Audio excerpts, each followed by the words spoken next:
Welcome to Pharmacology Insights, where we break down complex pharmacology into simple, easy to understand concepts. Imagine a lock. This one can be turned fully open, halfway open, or, here's the part that changes everything, more locked than it was to begin with.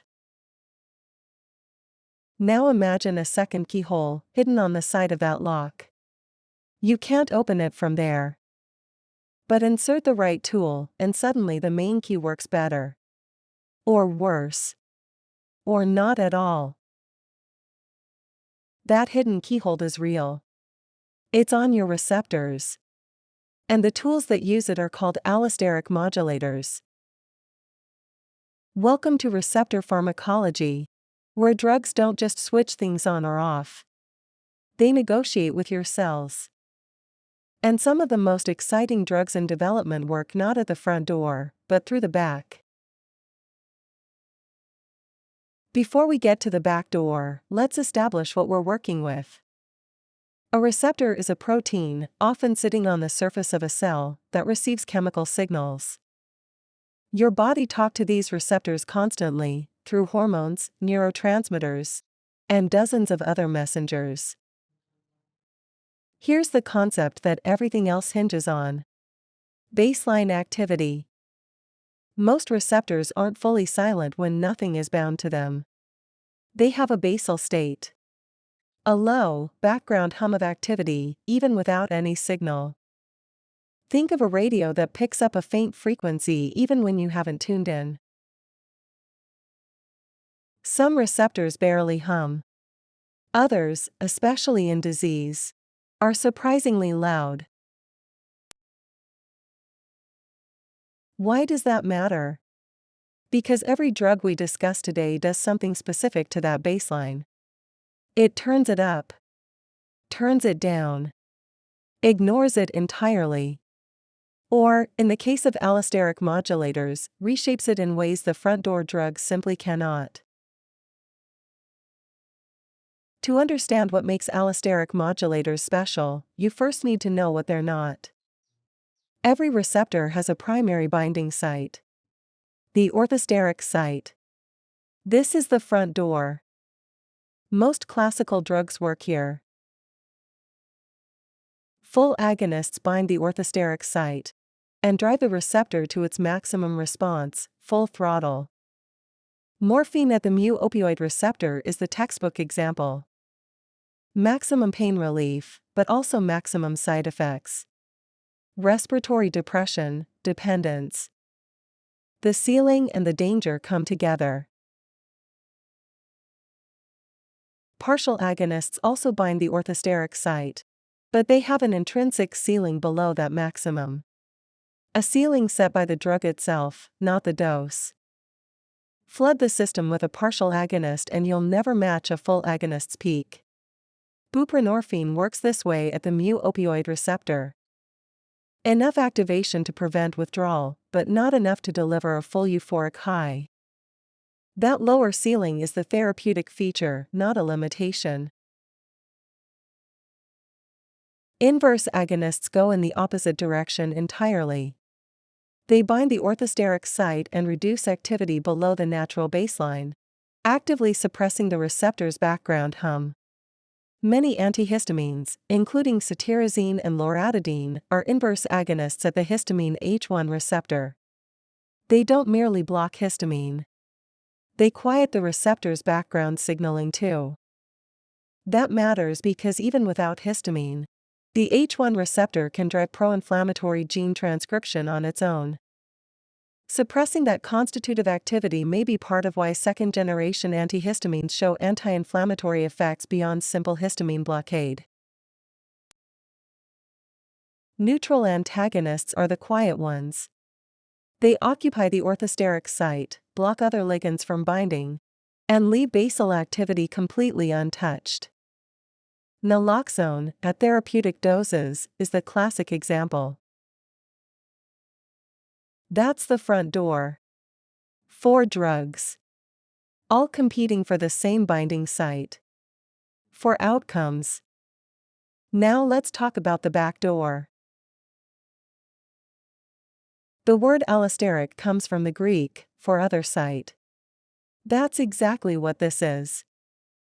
Allosteric modulators don't compete for the orthosteric site. They bind somewhere else entirely, a structurally distinct pocket on the receptor.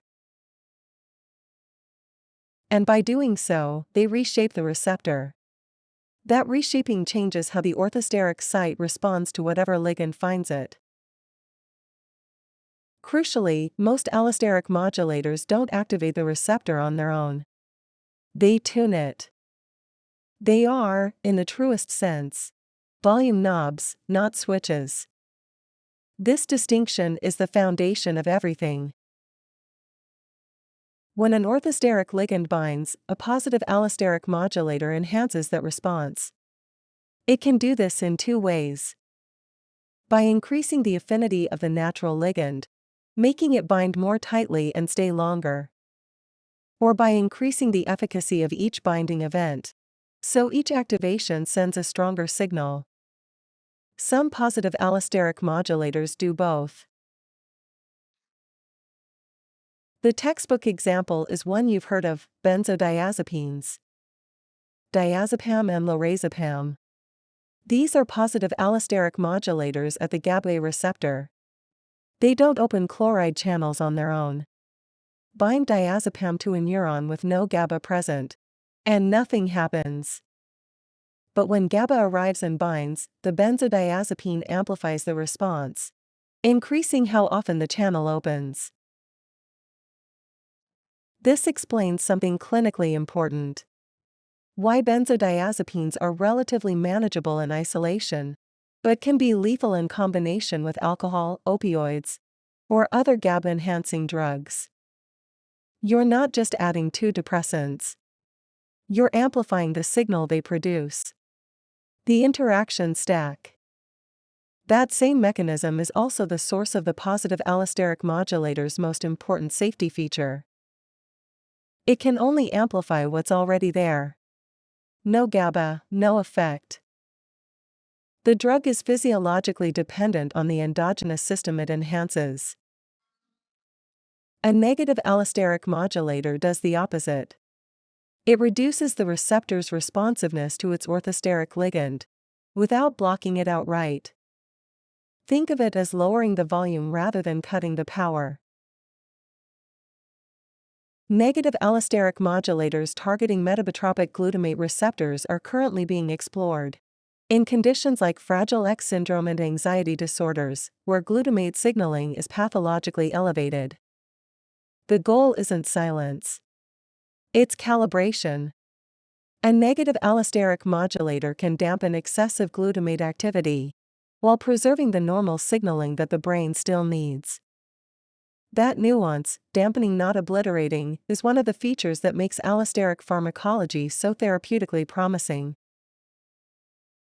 Here is where the story becomes genuinely exciting. 1. Selectivity. The orthosteric sites of related receptor subtypes are often nearly identical. So orthosteric drugs frequently hit multiple subtypes at once, bringing side effects along for the ride. Antipsychotics targeting dopamine D2 receptors are a striking example. The orthosteric site of Dr. receptor is so conserved across D2, D3, and D4 subtypes that achieving true subtype selectivity has proven nearly impossible through orthosteric approaches alone. The resulting off-target effects, including extrapyramidal symptoms, metabolic changes, and hyperprolactinemia, have driven the search for allosteric alternatives. Allosteric sites, by contrast, are far more structurally unique.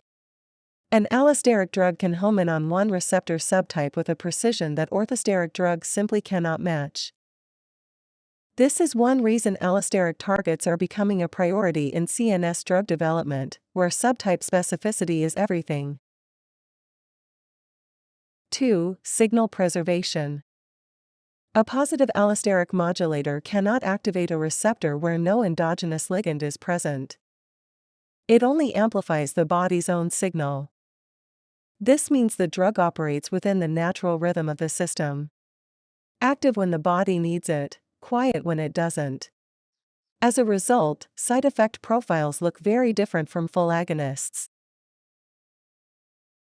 3. Built-in ceiling effects. Positive allosteric modulators are self-limiting. They can only amplify what's already there. And that biological ceiling is an inherent safety buffer. Compare this to a full agonist, which drives the receptor to its maximum regardless of what the body actually needs. 4. Probe dependence. This is arguably the most pharmacologically fascinating property of allosteric modulators. An allosteric modulator can behave differently depending on which orthosteric ligand is present. The same modulator might amplify one endogenous ligand, but barely affect another. This is a phenomenon called probe dependence. It means allosteric drugs aren't just receptor selective. They can be signal selective. That is an extraordinary lever for therapeutic design. Most people think of drugs as on-off switches. But receptors don't work that way. And neither do the best drugs.